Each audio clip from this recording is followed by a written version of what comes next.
네, 2018-2019 시즌 NHL 한 시즌이 모두 끝났습니다. 갈 때까지 갔던 마지막 시리즈였고요. 7차전 승부 끝에 세인트루이스 블루스가 4승 3패로 보스턴 브루인스를 꺾고 우승을 차지했던 이번 시즌의 결과입니다.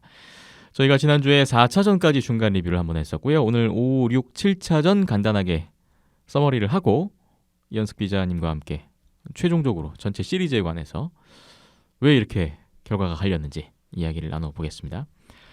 2승 2패인 상태에서 5차전을 맞았던 양 팀이었고요. 보스턴 홈으로 갔죠. 5차전 세인트루이스가 2피리어드의 라이언 오라일리 선수, 3피리어드 다비드 페롱 선수의 골로 2대0으로 앞서갔습니다. 보스턴이 제이크 데브러스크 선수 골로 추격을 했는데 거기까지였고요.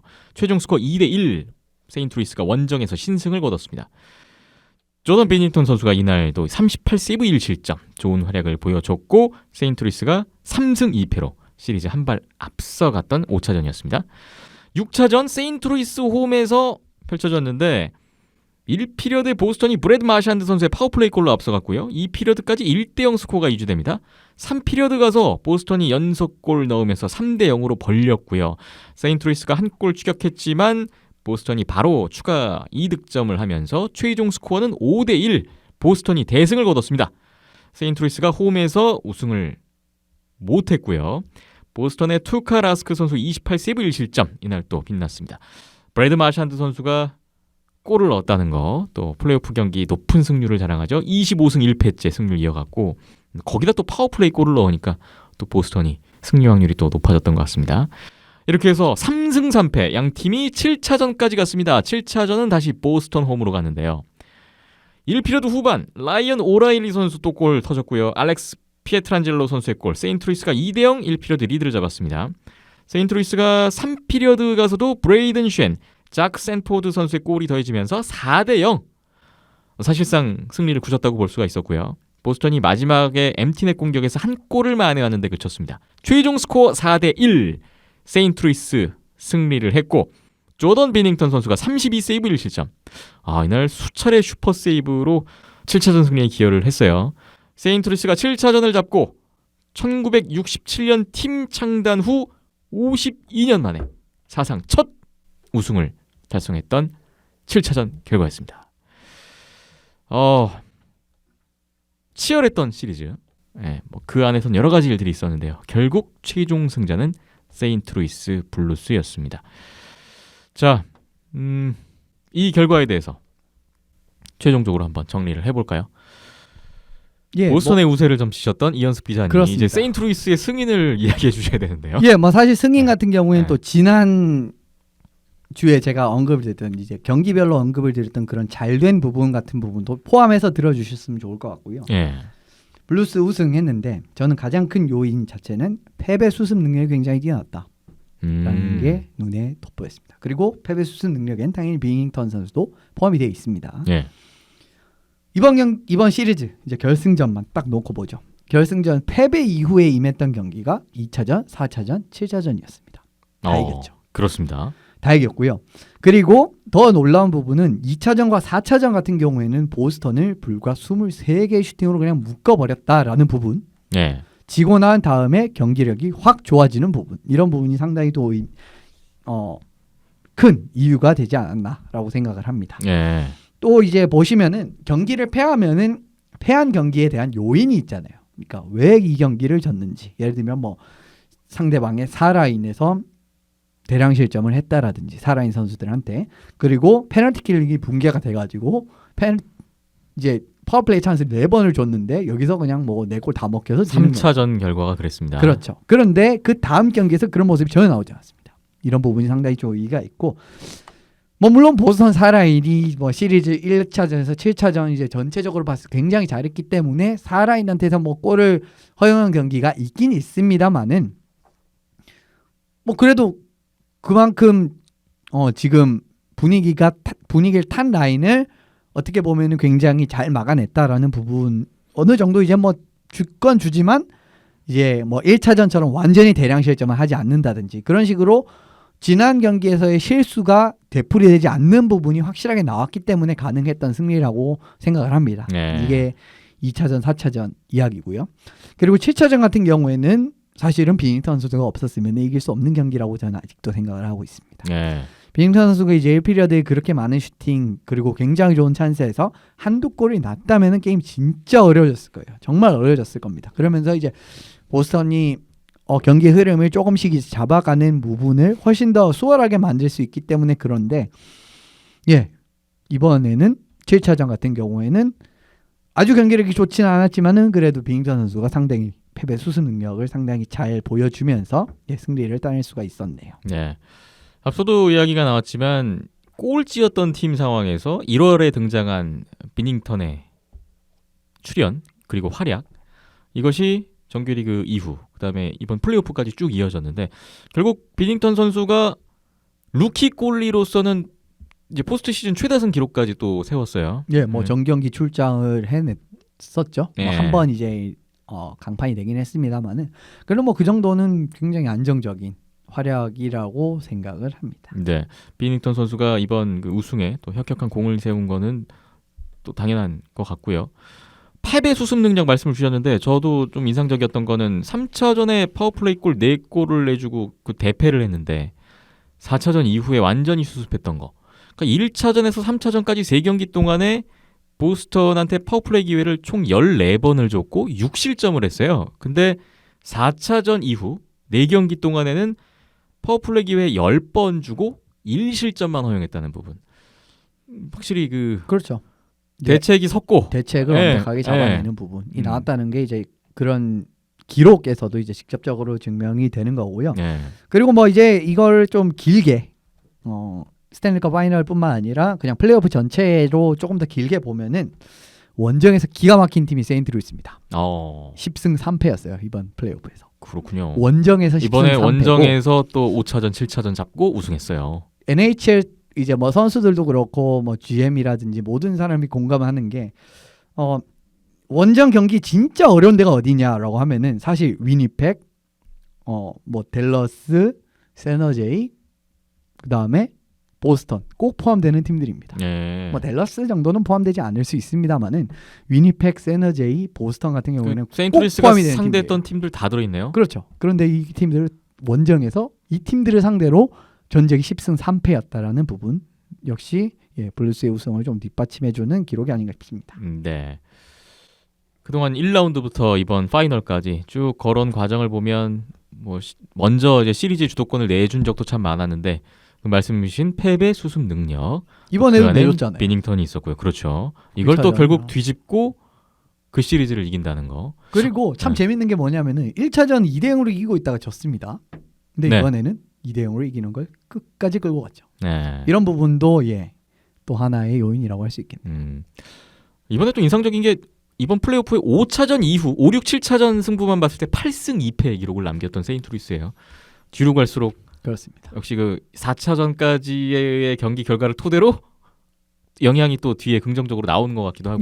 이게 그러니까 감독이라든지 뭐 비닝턴 선수도 그렇고 사실 지금 말씀드린 패배 수습 능력은 코칭 능력이라고 봐도 사실 무방합니다. 이제 감독들이 얼마나 지난 경기에서의 단점 같은 부분을 잘 보완하느냐인데 그게 완벽하게 됐다라는 거예요. 이제 전 시리즈 4개의 라운드를 통틀어 봤을 때 모든 그런 모습이 나왔다는 거고요.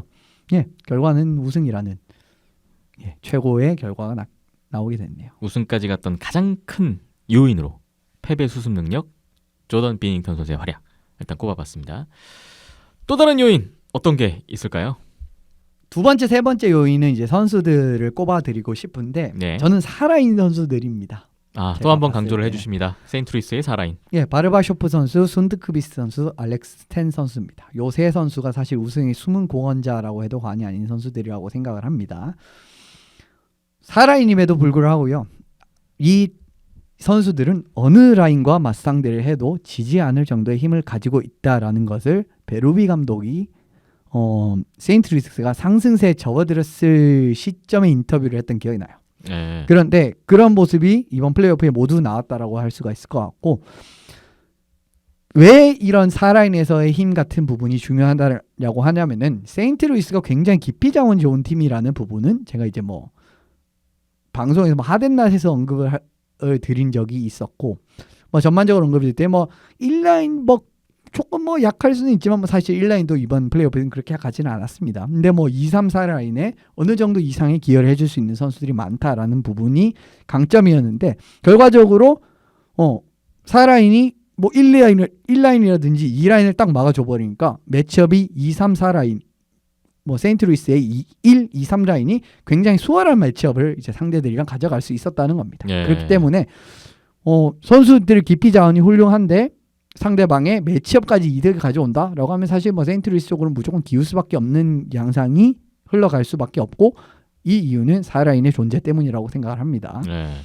이 4라인 세 선수들이 또 라인은 4라인이지만 경기 안에서는 또 중요한 역할들을 계속 담당해 왔잖아요. 예, 뭐 사실 이제 라인을 짜는 부분에서의 의미는 선수들 기량도 굉장히 중요하지만 호흡도 굉장히 중요한 요소라고 생각을 하거든요. 근데 이 세 선수는 호흡도 굉장히 뛰어난 데다가 바르바쇼프 순트크비스 선수는 페널티 킬링에서도 거의 1라인 페널티 킬링 요원으로 출전하는 선수예요. 네. 그런데 그렇기 때문에 이 선수들이 빠졌을 때 굉장히 공백이 두드러지는 경향이 나타났습니다.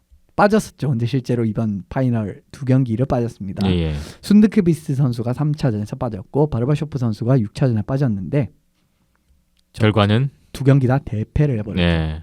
이런 부분에서만 보시더라도 세인트루이스의 4라인이 그냥 4라인 수준으로만 이제 뭐 그냥 뭐 선수들이 4라인이면 원래 별로 중요하지도 않잖아. 이 정도의 수준의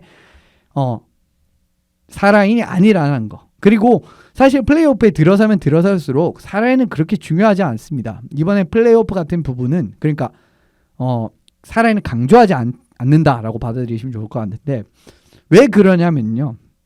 이번에 보시면은 4라인 선수들이 굉장히 아이스타임이 적은 팀들이 많습니다. 샤크스도 그랬고 네. 제키츠도 그랬고 사실 그럴 수밖에 없어요. 왜냐하면은 가면 갈수록 경기가 중요해지는 국면인데 그러게요. 기량이 떨어지는 4라인 선수들을 낸다? 이건 말이 안 되는 이거는 거거든요. 뭐 어느 리그 어느 경기에서도 흔히 보는 상황입니다. 그렇죠. 그러니까 1, 2라인이 굉장히 아이스타임이 오래 가고 1, 2, 3라인 정도를 굉장히 3라인 정도 돌려 쓰는 걸 많이 보셨을 텐데 블루스는 그럴 필요가 없었죠. 왜냐하면 4라인이 굉장히 잘하는데 왜 그렇게 4라인의 아이스타임을 축소하면서까지 갈 필요가 있나. 우리 4라인은 1라인이라도 맞설 수 있다. 이런 중요성을 좀 다시 한번 볼 수 있었던 4라인이지 않나 싶습니다. 그렇군요. 바르바쇼프, 순드크비스트, 스탠 이 세 선수 4라인 세인트루이스 승인 두 번째로 또 꼽아주셨고요. 자, 또 다른 선수들의 활약 한번 볼까요? 이 선수들이 상당히 주목을 못 받는 경향이 있었는데 저는 셧다운 페어로 출전한 퍼레이커 선수와 부미스터 선수를 꼽고 싶습니다. 네. 왜 그러냐면은 참 이 선수들이 뭐 잘하지만 생각보다 그렇게 공을 세운 선수의 그런 뭐랄까 그런 이번에 플레이오프에 제 공을 세운 선수 누굽니까? 라이언 오랄리요, 조던 비닝턴이요. 이렇게 나오는데 사실 퍼레이커 부미스터 선수도 그에 못지않은 공을 저는 세웠다라고 생각을 합니다. 예. 이번 이제 파이널을 집중해서 말씀을 드리면은 퍼레이커 부미스터 선수가 올라와 있을 때는 거의 마샨트, 베르제롱, 파스트르즈나크 선수가 있었어요. 근데 보스턴의 1라인 선수들은 지금도 굉장히 많은 이제 전문가들이 그렇게 이야기하지만 하키에서 최고의 1라인이라고 평가를 하는 라인입니다. 예. 공격이면 공격, 수비면 수비 이런 부분. 그리고 수비에서 굉장히 힘을 쏟아지는 부분이 베르제롱, 마샨트 선수가 있기 때문인데 이 1라인을 상대를 했어요. 거의 다. 그런데 보스턴의 1라인이 3명의 선수가 합쳐서 7경기 다 출장했습니다. 예. 13포인트였습니다. 7경기 13포인트 합쳐서 그런데 요 세 선수가 3라운드까지 몇 포인트를 올렸냐라고 하면은 마샨트 18포인트, 베르제용 13포인트, 파스트르즈나크 15포인트, 46포인트를 합작했어요. 그런데 7경기에서 13포인트밖에 내지 못했습니다. 이런 부분만 보시더라도 공격에서 굉장히 큰 손실. 어떻게 보면 1라인을 보스턴의 1라인을 완벽하게 틀어 막았다. 이번 보스턴이 5대5에서 굉장히 고전을 많이 했는데 그 5대5에서 싸움에서 2점을 만들 수 있는 부분은 물론 4라인 이런 선수들도 있었지만은 퍼레이코 부민스 선수도 굉장히 큰 역할을 해냈다라고 말씀을 드리고 싶습니다. 네. 셧다운 페어로 나섰던 퍼레이코 부미스터 선수의 활약이 있었기에 또 우승이 가능했다. 또 이런 말씀이시고요. 그리고 또 추가로 말씀을 드리면은 결과적으로 이제 선수 깊이 측면에서는 사실 전 세인트 루이스가 무조건이요. 수비도 그렇고 공격도 그렇고 앞서 있다라고 봤어요. 그러니까 부미스터 선수라 퍼레코 선수가 상대방의 1라인이라든지 이런 부분을 잘 막아주니까 피에트란젤로 선수라든지 빈스 던이라든지 굉장히 공격에서 두각을 보이는 선수들이 더욱더 본연의 기량을 이제 발휘를 할 수가 있었고요. 예. 피에트란젤로 선수가 실제로 이번 파이널 7경기에서 1골 5어시스트로 그리고 제가 알기로는 수비수 플레이오프 전체로 따져도 수비수 최다 어시스트는 피에트란젤로 선수가 기억을 한 또 기록을 7차전 하고 있는 결승골의 주인공이 피에트란젤로 선수예요. 그렇습니다. 이런 부분만 보시더라도 부미스터, 퍼레이코 이런 선수들의 공헌 또 같은 부분이 굉장히 크다라는 부분을 느끼실 수 있을 것 같고요. 결국 부미스터 선수 예전부터 참 스케이팅도 뛰어난 수비수에다가 항상 이 선수가 정말 그 NHL에서 참 수비수 굉장히 뛰어난 수비수를 언급을 할 때는 항상 거의 들어가던 선수의 시절이 있었습니다. 예. 실제로 뭐 캐나다 올림픽 금메달이라든지 월드 챔피언십이라든지 뭐 하키 월드컵 이런 데 국가대표로 나가서 다 금메달 따고 그랬거든요. 그런데 이제 부미스터 선수가 드디어 스탠리컵을 드는데 성공을 하면서 참 부미스터 선수도 최근 한 2년간의 기량이 많이 떨어졌느니 예전만 못해서 구멍이라든지 참 이런 이야기도 많이 들었거든요. 최근 2년간은. 그런데 그런 이제 모습 싹 씻어내면서 우승을 차지했고요. 결과적으로 트리플 골드 클럽 오. 들어가게 됐습니다. 그렇군요. 그래서 참 마지막 없었던 스탠리컵을 드네요. 네. 참 손턴 선수가 배가 아프지 않을까 싶은데 어쨌든 참 부미스터 선수 어떻게 보면은 참 뭐 우승을 위해서 그러니까 좀 컨텐더 팀에도 이제 뭐 캘거리에도 잠깐 들어갔다가 세인트 루이스도 참 한창 좋을 때 또 막 2010년대 막 그때 또 세인트 루이스 참 강할 때 이때도 참 주축으로 많이 활약을 했는데 결과적으로 올해 원하는 스탠리컵 우승을 일궈냈기 때문에 뜻깊은 시즌이지 않나 싶습니다. 네. 그 스탠리컵이 등장했을 때 시상식 할 때요. 주장 피에트란젤로 선수가 그걸 받아서 이제 한 명씩 주잖아요. 돌잖아요. 그렇죠. 근데 그때 그 부미스터 선수가 스탠리컵을 들고 보였던 그 표정, 반응 생생합니다. 네. 보통 이제 스탠리컵을 두 번째 넘긴 첫 번째는 주장이 들고 두 번째 넘기는 선수는 참 오랫동안 뭐 선수 생활을 했는데 마지막 스탠리컵을 못 가졌다든지 뭐 이런 선수들이 되는 경우가 대부분입니다. 그리고 팀에 굉장히 큰 공헌을 세웠지만 그동안 막 그런 그런 선수들인데 두 번째 이번에는 부미스터 선수가 두 번째로 컵을 드는 선수가 됐죠. 네. 뭐 여러 선수들 잘하는 선수들이 많은데 그 중에서도 또 언급하지 않을 수 없는 선수들을 언급해 주셨고 이번에 근데 그 플레이오프 MVP는 라이언 오라일리 선수가 선정됐어요. 그렇습니다. 4차전부터 7차전까지 다 4경기 연속 다 골을 넣었어요. 뭐 사실 오라일리 선수가 없었으면 이번 우승도 어렵지 않았나라고 생각을 했습니다. 그런 부분도 있고요. 워낙 오라일리 선수가 참 공수양면으로 뛰어나고 잘하는 선수기는 하지만 이 선수도 좀 약체팀 에이스가라는 이제 좀 안 좋은 꼬리표가 붙었던 선수였거든요. 그런데 이번에 뭐 완전히 그 꼬리표를 떼는 데 성공을 했고 정말 중요한 고비마다 이제 득점을 해내면서 이번에 오랄리 선수가 사실 1라인 센터라고 생각은 하지는 않습니다. 왜냐하면 1라인 뭐 사실상 세인트 루이스가 지금 1, 2, 3, 4인이 뭐 거의 균등하게 돌아가는 느낌이었기 때문에 특히 1, 2라인 좀 균등하게 돌아가는 느낌이었기 때문에 그런데 그래도 이제 오랄리 선수가 사실상의 1라인 센터 역할을 해내면서 참 여러 고비마다 득점이라든지 그리고 저는 또 이 부분도 오랄리 선수가 참 잘할 수 있었던 부분도 세인트 루이스가 결과적으로 깊이가 참 좋은 팀이기 때문에 예를 들면 뭐 진짜 오라일리 라인만 또 막을 수가 없거든요. 그러면 다른 라인에 타라센코 있고 또 다른 라인에 슈얼츠 있고 아니면 뭐 4라인에는 뭐 바로쇼프 순드크비스트 막 이런 선수도 있고 이런데 참 이게 결과적으로 4라인 또 매치업을 한번 꼬아주는 부분 3, 4라인 뭐 모든 라인 매치업을 한번 꼬아줬던 부분도 오랄리 선수가 참 좋은 파이널을 치를 수 있었던 원인이지 않나 싶습니다. 그렇군요. 근데 저는 개인적으로 비딩턴이 타지 않을까라고 생각을 했거든요. 플레이오프 MVP를요? 그런데 좀 더 그리고 뒤에 기자단 투표를 보니까 거의 오랄리 선수를 뽑았더라고요. 네. 그래서 뭐 근데 오랄리 선수 잘했기 때문에 뭐 축하드립니다. 네. 세인트루이스 블루스가 새 역사를 썼습니다. 사상 첫 우승. 참 세인트루이스의 우승을 예상한 사람들 많지 않았을 것 같은데요. 없었을 겁니다. 저만 있었던 걸로. 예. 아, 그렇게 되네요. 또. 그렇게 되네요. 세인트루이스 그 최하위 팀이었다가 이 좀 기적과 같은 드라마인데 이 올 시즌 세인트루이스의 우승 어떻게 좀 받아들이면 좋을까요? 이 어떤 좀 의의라고 해야 되나? 좀 놀라운 우승인 거는 분명하거든요. 예, 트렌드 브레이커라고 저는 생각을 합니다. 트렌드 브레이커요? 예, 이번 세인트루이스 같은 경우가. 왜냐하면은 최근 3개년도 우승팀을 보시면은 피츠버그가 2번 우승을 했고요. 그 다음에 워싱턴이 굉장히 강력한 스페셜팀, 파워플레이 이런 부분을 강조를 하면서 우승을 했잖아요. 그리고 피츠버그 같은 경우에는 속도전이라는 트렌드를 완벽하게 이제 2연패를 통해서 리그에 정착을 시킨 팀이고 워싱턴 같은 경우에는 강력한 파워플레이를 너희들이 무조건 가지고 있어야 이렇게 우승을 할 수가 있어. 실제로 이제 워싱턴 같은 경우에 작년 우승 막 기억하시겠지만 스페셜팀에서 진짜 고비 때마다 골이 많이 터졌거든요. 네. 그게 많이 도움이 됐다. 이번에 보스턴도 그런 느낌. 그렇죠. 실제 보스턴이 그랬잖아요. 네. 그러니까 이런 팀들, 뭐 피츠버그, 워싱턴 같은 팀들이 어떻게 보면 좀 세계학기의 트렌드를 좀 많이 주도를 하지 않았나라고 저는 생각을 합니다. 그런데 세인트루이스의 팀 컬러를 보시면요, 조금은 구식이라고 생각될 수 있겠지만 신장을 잘 살린 플레이, 예를 들면 뭐 사이즈, 정말 뭐 신체적인 조건으로 그냥 찍어 누르고. 예. 바디 체킹 완전히 이제 이런 부분을 강조를 한다라든지 탄탄한 수비력.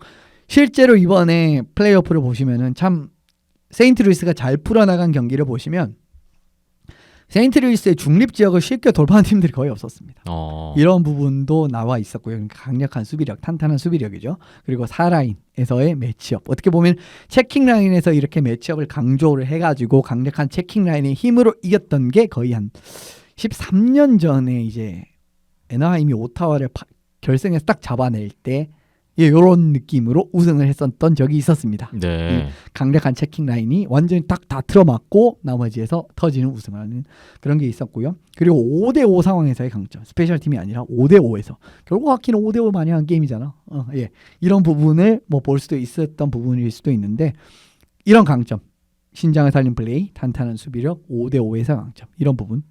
이 다소 좀 최근의 트렌드가 아니라 좀 옛날 최근에 우승했던 팀들과는 다른 색깔. 그렇죠. 좀 다른 색깔이기 때문에 와 프로 새로.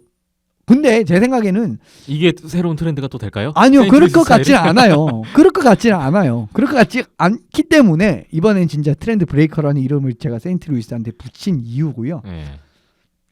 뭐 될 수도 있는 거죠. 뭐 어떻게 보면은. 근데 저는 그렇게 생각을 하지 않거든요. 근데 그렇기 때문에 더더욱 이번 세인트루이스가 좀 최근 트렌드를 이제 보이는 이런 느낌을 완전히 타파하면서 우승을 했다라는 부분이 더 의의가 있지 않나 싶습니다. 네.